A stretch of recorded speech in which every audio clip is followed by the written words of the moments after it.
Hi, I'm Rowan. And I'm Calvin. And I'm Zach. And you're watching episode 3.20 of In the Zone. Today we're going to be discussing the Twilight Zone episode Showdown with Rance McGrew. We're going to spoil the whole plot. If you don't want it spoiled for you, maybe don't watch this until you've watched the episode. We start and we're in the Wild West. So these two guys are waiting for a guy to come and he's like, we're waiting for him to get shot. And then like a modern day 1960s car drives through playing that jazz music. So it's like a twist. We thought it would be a Western, but it's actually like a movie a TV of show. a Western. It's like a World of Difference, where the guy's in the office and then it turns out he's on the set. So Rance drives in onto the set and he's in Rance, not ranch dressing. His name's Rance. Rance dressing. Rance dressing, or Rance McGrew is an hour late to rehearsal. He's like an egomaniac, mean guy actor in a Western show. And so the director has to give in to his demands. And then Rod comes out and he has a good appearance and he's talking about how the Wild West guys in Cowboy Heaven are turning in their graves at these dumb Western shows that don't accurately portray them. Or in fact, they may be getting out of their graves. And then he calls Rance wow, I wonder what's going to happen in this episode. And then he says that Rance McGrew is phony baloney. A few times, Rod drops some clues, and it's like just so bizarre, and we don't understand what's going on. But this time, it just sort of summarizes the plot of the episode. After Rod dropped his clue, there was really no reason to watch this. So we fade to black. We come up and there's some whimsical trombone music. Rance is practicing for his scene, and he has to do a flip with a gun, but it messes up, and he glass breaks a mirror. Glass break, glass break, glass break number 1. So anyways, he keeps trying to film a scene, right? And makes little screw ups. But for some reason he's famous and he's a star, and so they have to all go in with his dumb ideas. After he glass breaks the mirror, the guy takes money from another guy and he's like, you win. Yeah, they had a bet that he would break the thing. So then action. So Rance enters, they're shooting the scene, and then this guy slides a bottle to him and he doesn't catch it. And glass break, it's a glass break number 2. They run the scene again, and he clumsily catches it with both hands. And then to look cool, to drink out of it, he breaks it. Glass break, it's a glass break number 3. And then he drinks out of the little thing remaining, as cool people do. So he's supposed to be his character, Rance McGrew, who's the same name as the actor, which doesn't make sense. I don't know why they did that. He says later that he only took the role because of the cash and they would let him use his name. Yeah, but why would he want that? Because you want your name to be tied to this tough marshal who's shooting all the bad guys. Maybe. So the character of Rance McGrew is a sheriff, and he's getting ready to defeat Jesse James. And so then Jesse James enters, who's a comical guy, and then he kicks over a table. So then Rance he tries to do a gun flip, but he messes up and breaks the mirror again. Glass break, it's a glass break number 4. The director is laughing, but then he cries. They're shooting a scene again, and Jesse and Rance are fighting. So what happens is one thing, Jesse breaks a bottle over Rance's head. Glass break, it's a glass break number 5. So at this point, we've tied the record for most glass breaks in an episode with execution. So pretty exciting stuff. So there's a montage of him shooting this fight scene, and he always calls stuntman, and then the stuntman comes in. So I guess it's sort of a joke, a setup about how he's weak and he doesn't know how to fight. So then it'll be important later, sort of. So then later, the Jesse James actor is objecting to an inaccuracy. And Rance McGrew is just shoot the scene. And then he's I'm on ginger ale, not cola. And then everything disappears. Everything. Well, as he takes a sip, everything disappears. And now he's in an old-timey saloon, and he goes, "This is real whiskey." What are you doing? But then all of a sudden, wait a minute, he's in an old-timey bar. He got transported as you would in the Twilight Zone. Wow! Wait! So is there? Wait! Is he going to meet the real cowboys? Oh my God! We weren't warned about this at all. Ron gave us no information to suggest that this would happen. What? What a twist, what a twist, what a twist. We learn from dialogue with other people in the bar that he's actually now a real marshal named Rance McGrew. He's his, he's his character. This guy is oh, Jesse James is gonna come. And then the real Jesse shows up, but He sort of looks like an average guy. He doesn't look like a scary. He's like old and like Wait, slightly you mean the big fat. guy? Yeah, Jesse James. It's, Yeah, he's Who's just, he played by? the point is that he's I like don't know. tall. Do we big. recognize? That he's a big boy. I don't recognize. Uh, I think Rance McGrew might have been Mr. Beavis. I think he might have been.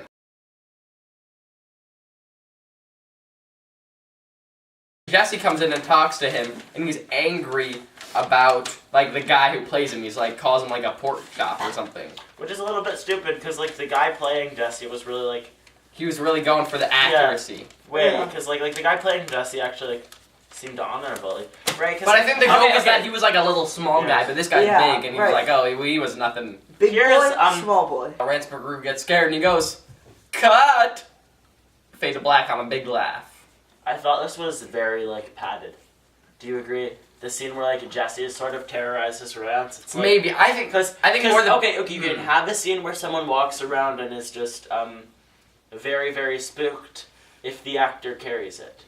And the mood carries it, but, like, the fact that this is sort of a more comedy. Like, in 22, she can walk through that empty hospital and just, like, ugh. And then the music kind of carries it. Well, this is just too much comedy to carry a scene where someone just walks around and is. It's like, weird. It's really like- alarmed. I wouldn't say it's We don't padding. know. I don't know. I think it's like, padded. I don't think it's that bad. Because it's just like a whole bunch. Like it's just way too much of. Don't kill me. I'm Rance McGrew. Rance McGrew denies being Rance McGrew, but then, like, Oh, Jesse James is yeah. like, oh, you have a badge. That No, says and then you're Rance Marshall. McGrew's like, oh, I just have to give this to the guy that got this vest off of. Quick thinking. Yeah. Not good enough for Jesse. And Jesse's like, you look kind of like a marshmallow. They're doing a thing where they're, like, about to drink, and then Rance has a bottle and he tries to break it, but he does it softly like he would with, like, a prop glass. But then he, like, goes really hard and just breaks the whole thing so it's completely unusable. Glass break! Glass break! It's a glass break number 6! And now it's the most ever. Yay! Good for you, Rance McGrew. And then there's a thing where, like, he tries to roll a cigarette like Jesse James does, but he's bad at it. It's ha ha ha funny. And then everyone, like, ducks for cover. Because they know a duel's about to go down. Like Jesse said something. He's like, I want to come to some understanding or something. That's not what he says. And then Rance McGrew tries to leave.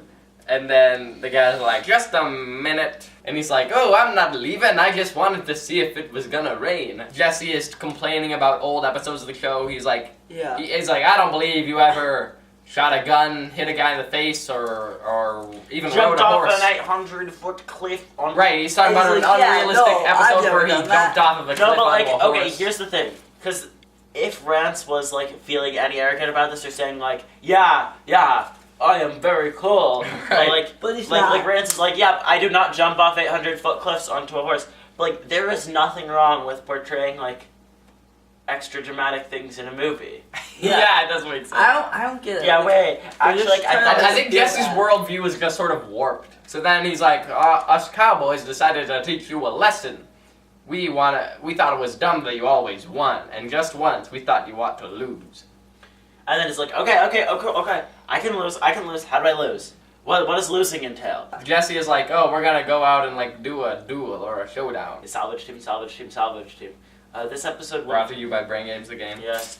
This episode would have made significantly more sense if Rance like saw Jesse and Jesse came outside with him and like Rance was like, oh, I can beat him. I play the guy who's the fastest gun in the West. It can't be that hard. Right, because he's not being taught a lesson, because he obviously knows that he isn't a Right. cowboy. Yeah, because Yeah. at some point, like, this That episode kinda really ruins makes no the sense, game. because as soon as Jesse comes out, Rance is like, okay, oh heck.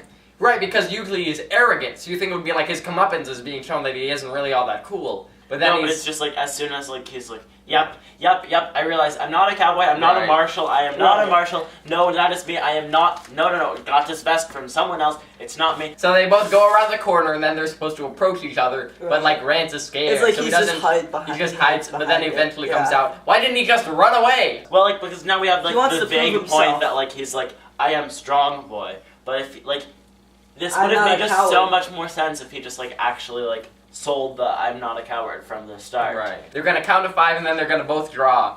Right. And then he's like trying to like He, like- say, "Oh, don't shoot me. These Don't are reasons why you shouldn't shoot me." And so then they count to 5, and then at one point he's like, "Stunt man, And then he like tries to do the gun flip, but then of course he drops it, and then Rance is about to shoot him.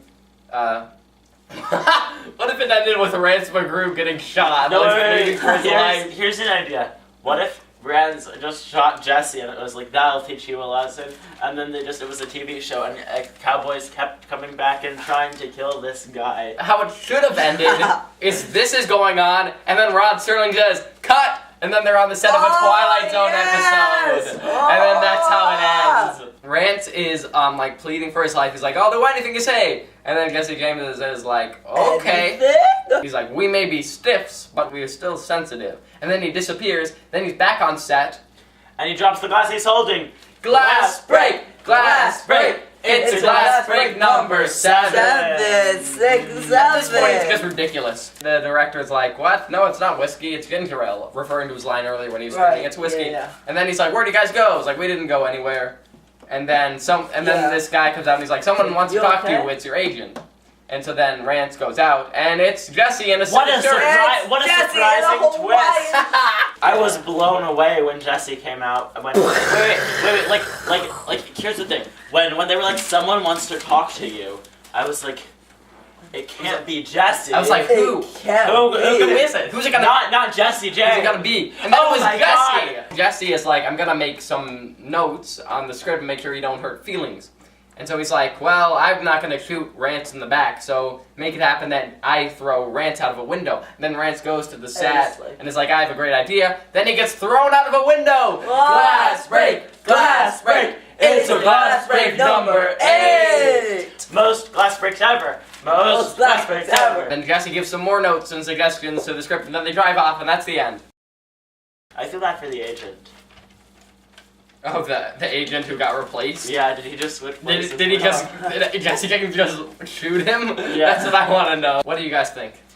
Okay, I think we know what we think. Okay, so Rod kind of spoils the entire episode, and then it's not interesting, and it also makes no sense. Doesn't make sense.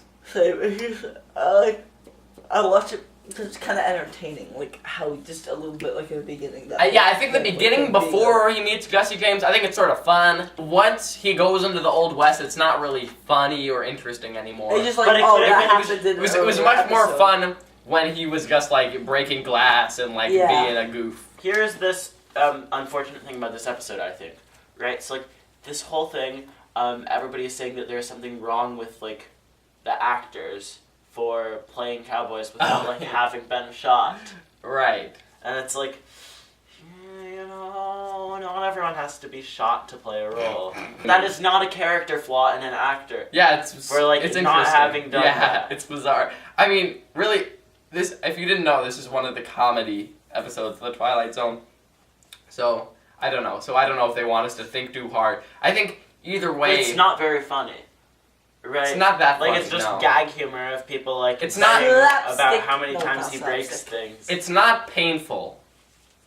It's not like once upon a time I sort of just awkward, but can't think of like reasons for this to be seen. Actually, I think this one makes so little sense. Why? Because Outlaw Jesse James is like the old. I don't get why he cares why he's watching TV. And I don't get why Afterlife. And and also if Jesse James is watching TV. He has no idea that Rance is actually like a scummy guy in real life. Right? Like, Rance's only character flaws are like showing up to the rehearsal late and having creative differences with the... Right? And like not being a great actor. But all that Jesse knows, if Jesse is just, I don't know, seeing the... You mean of Rance? No, all that Jesse knows, if he's just seeing the movies, is that Rance is just like not a very good actor. Right? Well, no, he knows he's a phony baloney. And he's like, you gotta be taught a little lesson. I mean, Jesse James, I mean, it doesn't make sense. I don't know for the goal of, like, making this guy feel what it's like to be in the Wild West. It's not like, yeah, go Jesse. It's sort of like, okay, I guess you can do that if you want to. I mean, it doesn't really make you feel one way or the other about the characters. It's not like, I agree with Jesse, teach that man a lesson. It's not like, how dare you, Jesse? It's like, okay. It's just like, okay. I guess he did that. Yeah. But I did like the glass breaks, and let's see, the acting was, decent. I guess it was. The set design was hard they had to do. Okay, the set design was definitely a plus, which it usually is not necessary, right? I disagree because when he's in the real West, it should be obvious that there's not a set, but they still sort of have that backdrop. When he looks out, it can be like, whoa, it's not a set, it's a real town. But then it still looks like a set, Okay, so I think the whole true. thing is that it's supposed And it's to... a reused set too, isn't it? Probably. I think what's fun is that, like, at the beginning, you think it's another Twilight Zone Western, because there are so many of them, but then there's, like, a twist. I mean, the glass breaks are great. It's hilarious that there are so many. That's honestly the best part of the episode. Here's a question.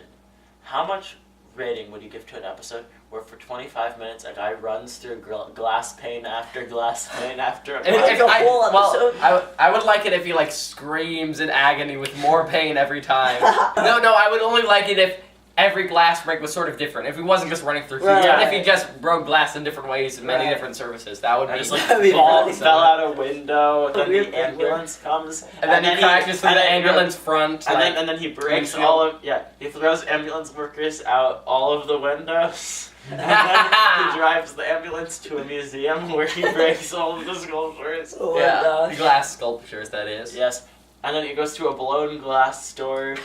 What he does is like, can I buy this glass sculpture? Thanks. Then he breaks it. He's like, can I buy this one? And he keeps giving them money, and they keep letting them buy them. I think I like it more than you guys, just because there aren't that many things that are like so horrible about it. It's just sort of mediocre. And it's very boring. I agree. I feel like the stuff with Jesse is very repetitive and boring. I think it goes by pretty quickly, generally. I was bored. There are 8 reasons to watch this episode. And there are no more reasons to watch this episode. Calvin's rating. 6.5! Okay, 6. 6?